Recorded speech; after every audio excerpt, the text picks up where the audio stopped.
ये तो आप रवि किशन से जाकर पूछिए और नरेंद्र मोदी से पूछिए। ये तो शुक्र है नरेंद्र मोदी जी ने तो नहीं कहा कि हम इतने सारे भाई हैं, ये भी कांग्रेस की देन है। बता दीजिए ना। मैं आपको एक बात बता दूं कि अभी अगर बिल 2-4 साल और नहीं आया तो रवि किशन जो है वो अभी भी रिकॉर्ड तोड़ सकते हैं, लालू प्रसाद यादव का भी। ये बात मैं आपको बता दूं, रवि किशन, ठीक है ना। तिवारी जी को देखना चाहिए कि अब देखिए मनोज तिवारी जी जो है वो तीसरे बच्चे के बाप बनने वाले हैं। आपको पता ही होगी सभी को। ये लोग बिल का सम्मान करते हैं, अभी बिल आया नहीं है इसलिए मनोज तिवारी जो है वो तीसरे बच्चे के बाप बनने वाले हैं। आप सही मनोज तिवारी तो कहेंगे तो वो तो ये कह देंगे मैं तो भैया क्या है बेबी बियर पी के नाचे लूं, क्या दिक्कत के अंदर लाल बहादुर शास्त्री संग्रहालय में आइए और आकर देखिए शास्त्री जी की गाड़ी खड़ी हुई है, जिस गाड़ी का लोन आज तक शास्त्री जी चुका नहीं पाए, ठीक है ना। उस गाड़ी को आकर देखिए और आपके प्रधानमंत्री खुद देश की जनता को नंगा कर 10-10 लाख का छूट है। देश की जमीन यानी मेरी जमीन है। मैं अपनी माँ से ज्यादा अपनी भारत माँ से प्यार करता हूँ। समझ लीजिए गोदी मीडिया के दलाल पत्रकारों, समझ गए आप। अपना ईमान और अपना जमीर मत बेचिए। आज आप देश के साथ जो खिलवाड़ कर रहे हैं।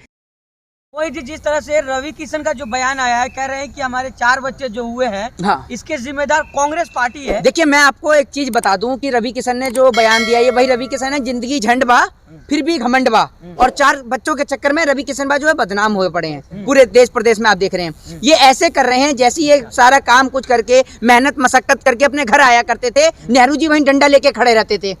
भाई रवि किशन आराम हराम है तो एक काम पे लग जा। तो भाई आप ये देखिए कि इनके 4 बच्चे जो हैं वो कांग्रेस की देन है। ये देखिए अगर कांग्रेस पहले बिल लिया थी तो इनके 4 बच्चे नहीं हो पाते। इनको कम से कम मनोज तिवारी को देखकर सीखना चाहिए।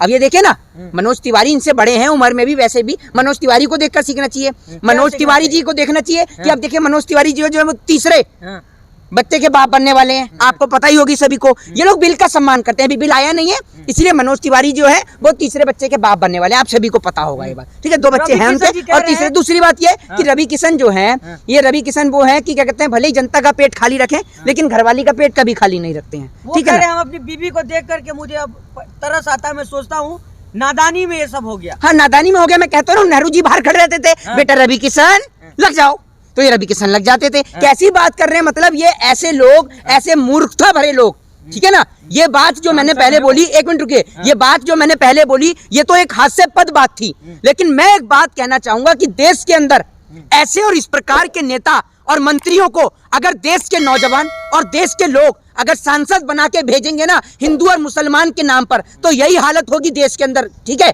और मैं आपको बता दूं 2014 से लेकर 14, 15, 16, 17, 18, 19 और आज 20, 21 और 22 चल रहा है आप सभी के सामने। 2023 लगने वाला है, ठीक है ना।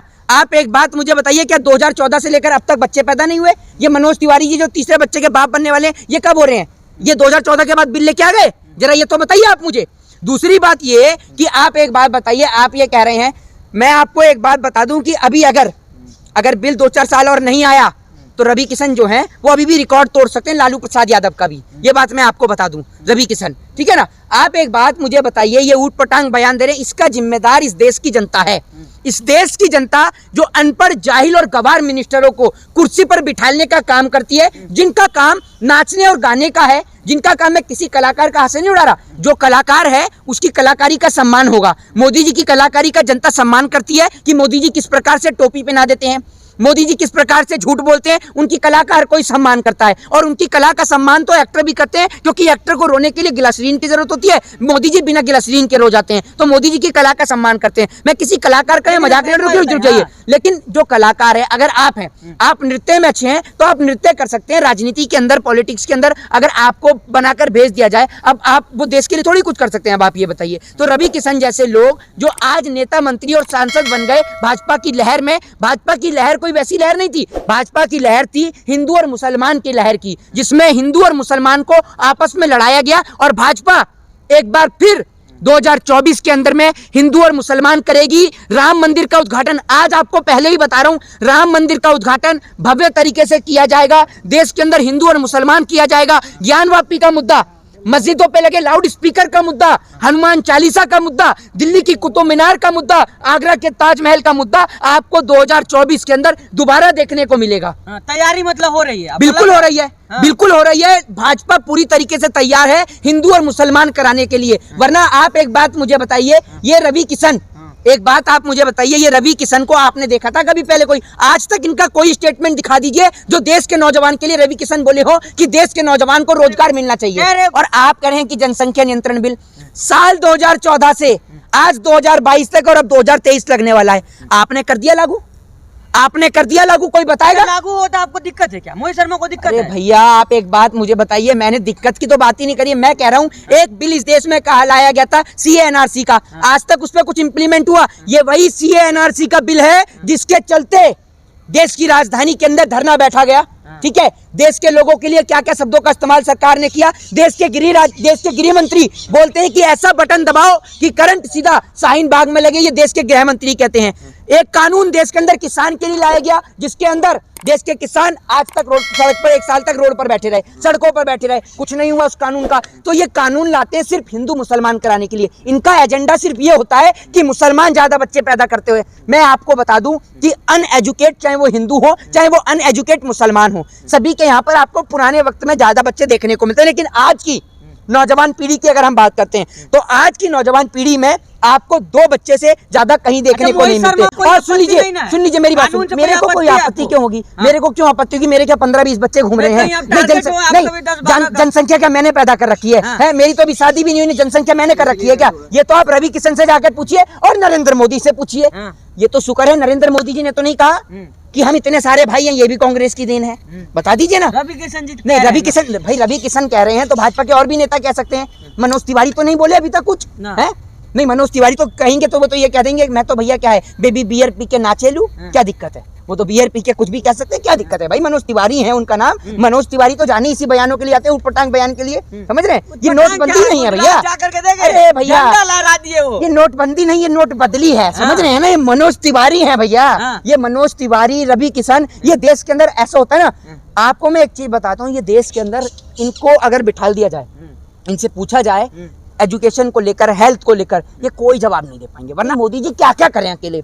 मोदी जी चुनाव में रैली भी करते हैं, मोदी जी आप देख रहे हैं कि वहां पर टोपी भी पहनते हैं, एम्बुलेंस को रास्ता भी देते हैं। मोदी जी देश के लिए, रोजगार के लिए काम करने के सिवाय सारे काम मोदी जी करते हैं। कर रहे हैं ना, एम्बुलेंस जाने दिए तो क्या दिक्कत हो गया? एम्बुलेंस भी देखिए, एम्बुलेंस भी देखिए कितनी समझदार है कि इतने बड़े बड़े नेता हैं इस देश के अंदर, ना तो राष्ट्रपति के काफिले के आगे आती है, ना और भी जो विपक्ष के नेता है उनके काफिले के आगे आती है, ना ही जो एम्बुलेंस है वो क्या कहते हैं आपके दिल्ली के मुख्यमंत्री के काफिले में आती है, ना एम्बुलेंस जो उत्तर प्रदेश के विपक्ष के नेता अखिलेश यादव है उनके काफिले में आती है, ना ओवैसी साहब के काफिले के आगे आती है, ना मायावती जी के आगे आती है। लेकिन एम्बुलेंस आती सिर्फ मोदी जी के काफिले में है, क्योंकि मोदी जी रास्ता देते हैं। हाँ, ये लोग रोकते हैं, मोदी जी रास्ता देते हैं। तो मोदी जी एक बात मुझे बताइए, रास्ता तो देते हैं, ये पीछे से वीडियो कौन बनाता है? जरा ये तो पता चले। चाहने वाले उनके समर्थक गाड़ी के अंदर से बैठे रहते हैं, समर्थक गाड़ी के अंदर बैठाते हैं मोदी जी समर्थकों को। मोदी जी के सामने एक अधिकारी ने चश्मा लगा लिया था, आप भूल गए उस अधिकारी का क्या हुआ? मोदी जी समर्थकों को गाड़ी में बिठाएंगे हैं?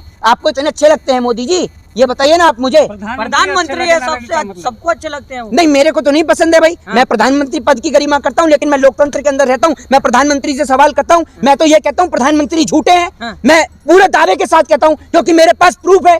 मेरे पास प्रूफ ये है। गरीब आदमी जो है प्रधानमंत्री बन जाए चाय बेचते बेचते तो आपको जलन है उनसे? लाल बहादुर शास्त्री जी अंबानी और टाटा बिरला थे हैं? अरे मोदी जी गरीब घर से हैं। लाल बहादुर शास्त्री जी अंबानी और टाटा बिरला थे।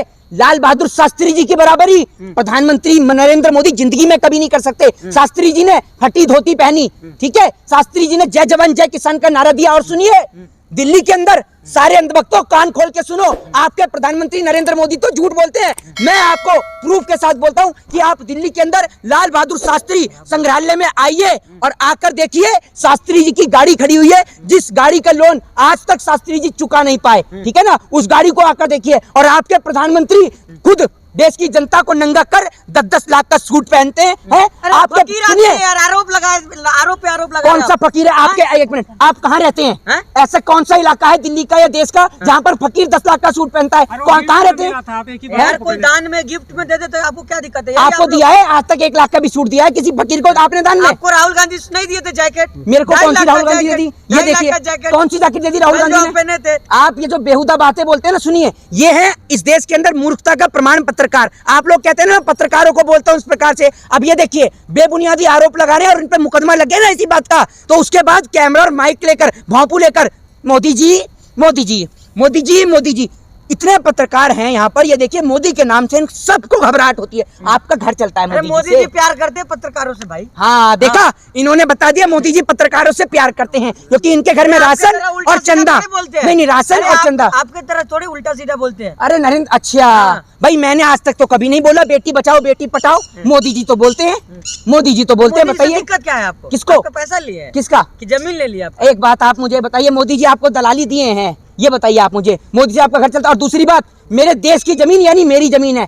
मैं अपनी माँ से ज्यादा अपनी भारत माँ से प्यार करता हूँ। समझ लीजिए गोदी मीडिया के दलाल पत्रकारों, समझ गए आप? अपना ईमान और अपना जमीर मत बेचिए। आज आप देश के साथ जो खिलवाड़ कर रहे हैं, एक बात बताइए, मेरे देश के प्रधानमंत्री झूठ बोलते हैं। 100 स्मार्ट सिटी का दावा किया, वो 100 स्मार्ट सिटी नहीं पता। 2 करोड़ रोजगार का दावा किया, वो 2 करोड़ रोजगार नहीं पता। तो प्रधानमंत्री झूठ बोलते हैं तो उनसे सवाल किया जाएगा। जय हिंद, जय भारत, वंदे मातरम।